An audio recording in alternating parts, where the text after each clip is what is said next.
racionalizar o uso do dinheiro é crime. Pessoa que tem rendimento mensal depois de 15 dias reclamam que já não tem mais dinheiro para nada. Onde está o problema? As famílias estão mais robustas. O analfabetismo é a chama da ausência do conhecimento. Muitas e outras perguntas estarão a descortinar no dia de hoje, 28 de janeiro de 2030, do dia 28 de janeiro de 2025. Estas e muitas perguntas serão transferidas para aquele que domina os números. Meu caro, tem o tempo devido para descortinar a temática em questão.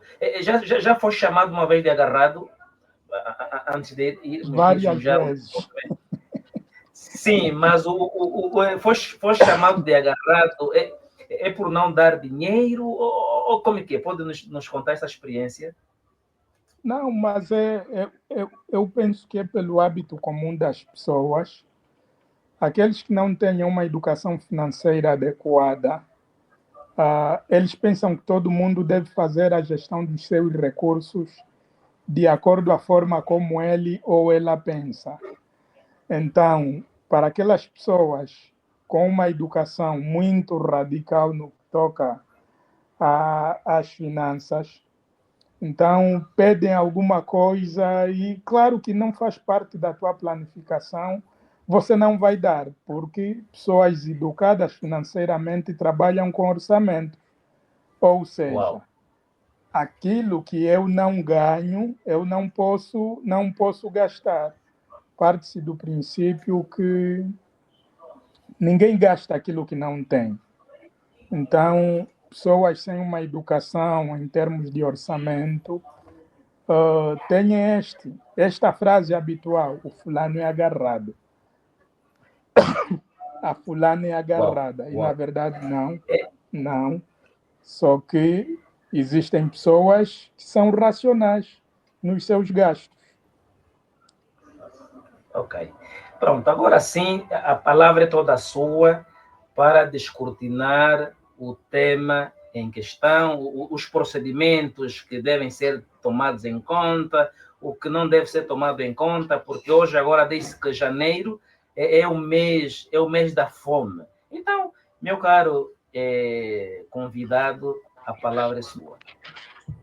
Ok.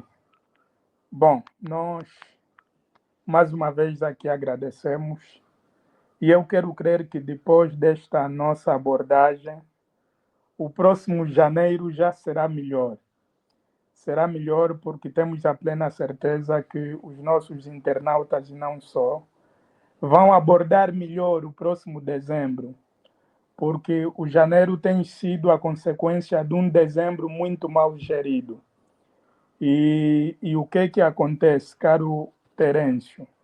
Se perceberes um detalhe, vais perceber que o mês de dezembro, que para nós cristãos o consideramos como o mês da família, que é o mês que a igreja cristã celebra o nascimento de Jesus Cristo, existem entidades ou países que nem sequer acreditam nessa festa. Mas vais perceber que os que mais lucram com o dezembro são aqueles que não acreditam no próprio mês. Imagina, os chineses são dos que mais faturam no mês de dezembro, embora eles não acreditando. Por quê? Porque este mês, que supostamente é traduzido para os cristãos como o mês da família, o mês de celebração que nasce o Salvador da humanidade, o mundo tem estado a transformar como sendo o mês do consumo. Ou seja, é aquele mês onde as famílias sensibilizam-se, mobilizam-se para gastar tudo e mais alguma coisa. As empresas são preparadas para que qualquer pessoa que ter contato com um determinado produto não resista, tende a aderir E isto, como consequência, prejudica o mês a seguir. Por quê? Porque todos nós temos um rendimento mensal. Todos os meses temos um rendimento mensal.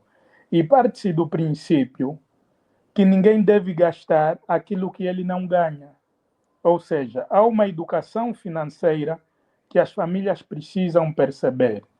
Se você tem um rendimento de 100 mil kwanzas por mês, você não pode ter um custo em termos de despesas igual a este valor. O que se pode ter é você gastar no máximo até 70 mil kwanzas e teres o teu remanescente, que é contas de poupanças, e não só. Parte-se deste princípio. Ou seja, cada um de nós deve todos os meses ter mesmo um caderno, uma checklist ou uma lista de verificação. Em função daquilo que é o teu ordenado, você tentar perceber quais são as tuas necessidades mensais. E aqui é importante fazer uma descrição entre necessidade e desejo. Muitos de nós não temos a capacidade de conseguir distinguir esses dois conceitos, necessidade e desejo. Necessidade é aquilo de facto que deve preencher o meu orçamento, não os desejos. Porque os desejos são aqueles elementos que aparecem na nossa consciência, aparecem na nossa vontade e que, na verdade, não nos fazem falta. Este é o desejo. Mas a necessidade é aquilo, de facto, que nós precisamos e o nosso orçamento deve ser suprido com aquilo que é a nossa necessidade. Há um sociólogo chamado Maslow. Esse sociólogo determinou a pirâmide de Maslow e chamou a pirâmide das necessidades. Naquela pirâmide, nós encontramos as necessidades desde as mais básicas até as mais complexas.